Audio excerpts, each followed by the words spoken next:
मैं सोनी कुमार गुप्ता, हर खबर live 24 news से।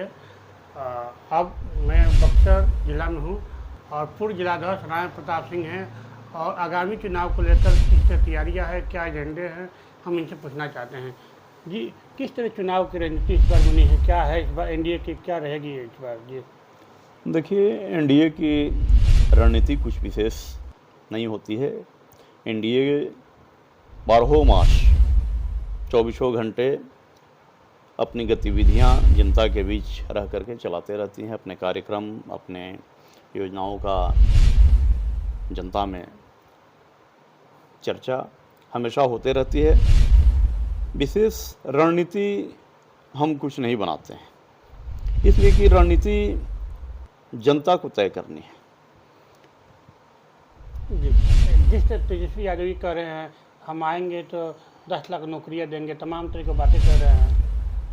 नौकरियां देने के समय में तो तेजस्वी यादव जी कुछ किए नहीं, और उनके माता और पिता भी दोनों लोग मुख्यमंत्री रहे इस प्रदेश के। मुझे लगता है कि तेजस्वी यादव को और राजद को प्रायश्चित करने की आवश्यकता है। शायद तेजस्वी यादव ने अपने माता पिता का वो कार्यकाल, वो शासन, वो जंगल राज का दृश्य उन्होंने नहीं देखा है, बिहार की जनता ने देखी है। ये उस समय तो छोटे होंगे, हम लोग भी छोटे थे, लेकिन हम लोगों को याद है कुछ कुछ। हम लोगों ने देखा है उस वानगी को, जंगल राज क्या होता है, कैसे सूर्यास्त से पहले व्यवसायियों की दुकानें बंद होने लगती थी, कैसे लोग बाजार गए हुए या प्रखंड या जिला मुख्यालय में गए हुए लोग शाम तक अपने घर आ जाते थे, नहीं तो फिर आने की उनकी कोई स्थिति नहीं हो पाती थी।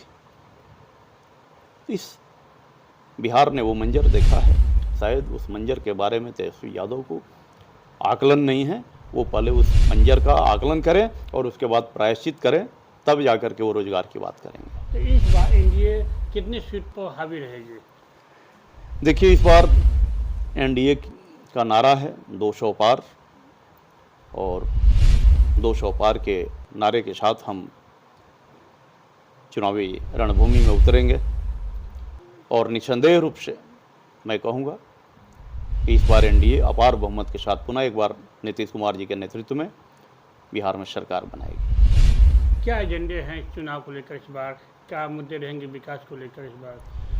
विकास तो आज चाहे केंद्र की हमारी सरकार हो, माननीय नरेंद्र भाई मोदी जी के नेतृत्व में, या यहाँ नीतीश कुमार जी के नेतृत्व में चल रही है, या डबल इंजन की सरकार जो चल रही है देश और राज्य में, विकास ही तो हमारा मुख्य लक्ष्य है। हम विकास की ही चर्चा करके तो आज सत्ता में आए हैं। विकास की ही तो बात हम करते रहते हैं। हम नई नई योजनाओं को ला करके देश की जनता को, एनडीए की सरकार ने प्रधानमंत्री नरेंद्र भाई मोदी के नेतृत्व में देश की जनता को आज जो विकास की दिशा और दशा दी है, शायद उसका अगर आकलन ईमानदारी के साथ अगर विपक्ष के नेता करें तो उनका कोई मुंह नहीं होगा कुछ बात करने का। बिहार के नाम पर व्यापारी जिससे डरते थे और गोलियां चलती थी, बात बात की छोटे छोटे लोग होते थे।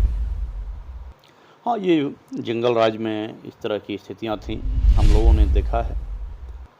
हमारा जिला भी, जिले के कई क्षेत्र जंगल राज में जल रहे थे, जिधर रात तो दूर, दिन में जाने की कल्पना लोग नहीं करते थे, नहीं जाते थे।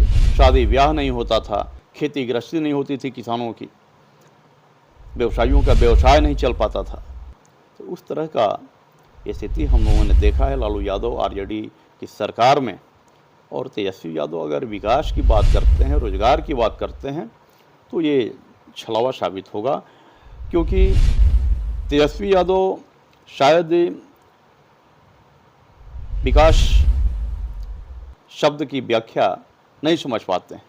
वो विकास समझते हैं कि विकास किसी व्यक्ति या स्थान का नाम है, विकास व्यवस्था का नाम है। और एनडीए की सरकार ने बिहार में उस व्यवस्था परिवर्तन करने में अपना अमूल्य योगदान दिया है।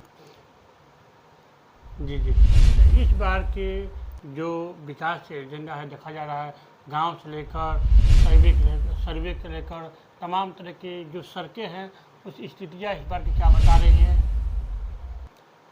देखिए, सर्वे आप सभी चैनल के लोगों का सर्वे करना वो काम है, जनता बताएंगी।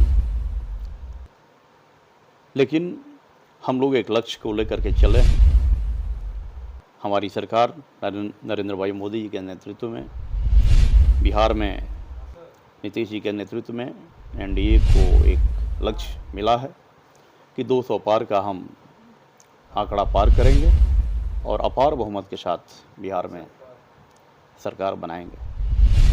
आप देख रहे हैं राय प्रताप सिंह ने कहा है 200 पार बहुमत पे लक्ष्य रखा गया है और ये देखा जाएगा आगामी चुनाव को लेकर कितनी एजेंडे पर और जनता किस प्रकार से इनकी पक्ष में और भारतीय जनता पार्टी एनडीए में कितनी समर्थन देती है। आने वाले चुनाव में फिर आपके साथ रूबरू होंगे। धन्यवाद।